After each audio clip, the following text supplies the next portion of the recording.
নমস্কার।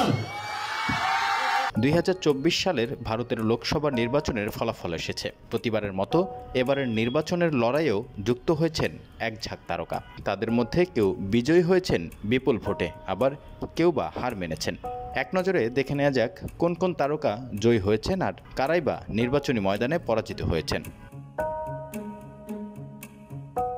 এবারের নির্বাচনে প্রার্থী হিসেবে দাঁড়িয়েছিলেন বলিউড অভিনেত্রী কঙ্গনা রনৌত, হেমা মালিনী, শত্রুঘ্ন সিনহা, রাজ বব্বর সহ আরও অনেকে।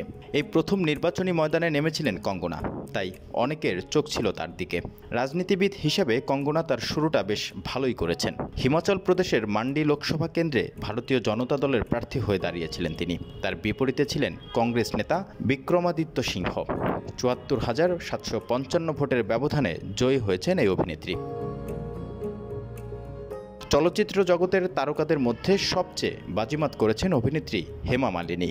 উত্তরপ্রদেশের মথুরা আসনের বিজেপির টিকিট পেয়েছিলেন বলিউডের এই ড্রিম গার্ল। কংগ্রেস নেতা মুকেশ ধনগড়কে তিনি ২,৯৩,৪০৭ ভোটে হারিয়েছেন।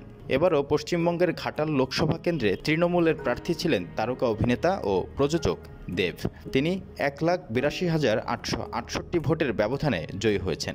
দেবের বিপরীতে বিজেপির হয়ে দাঁড়িয়েছিলেন অভিনেতা হিরণ চট্টোপাধ্যায়। ৯০-এর দশকের টলিউডের জনপ্রিয় অভিনেত্রী শতাব্দী রায় তৃণমূল দলের প্রার্থী হয়ে নির্বাচনী ময়দানে নেমেছিলেন। তিনি পশ্চিমবঙ্গের বীরভূম কেন্দ্রের প্রার্থী ছিলেন। শতাব্দী ১,৯৭,৬৫০ ভোটের ব্যবধানে জয়ী হয়েছেন। এই কেন্দ্রে তার বিপরীতে ছিলেন বিজেপির দেবতনু ভট্টাচার্য।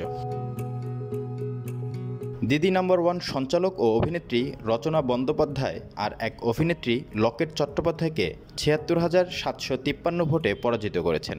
তারা দুজনে পশ্চিমবঙ্গের হুগলি কেন্দ্রের প্রার্থী ছিলেন। রচনা তৃণমূলের হয়ে নির্বাচনে লড়েছিলেন, আর লকেট ছিলেন বিজেপির প্রার্থী। এছাড়া জোড়া ফুলের প্রার্থী হয়ে জয়ী হয়েছেন অভিনেত্রী সায়ন্তিকা বন্দ্যোপাধ্যায়। মেদিনীপুর লোকসভা কেন্দ্রে জয়ী হয়েছেন অভিনেত্রী জুন মালিয়া। তিনি তৃণমূলের টিকিট পেয়েছিলেন। বিজেপির হেভিওয়েট প্রার্থী ডিজাইনার অগ্নিমিত্রা পালকে হারিয়ে জয়ী হয়েছেন জুন মালিয়া।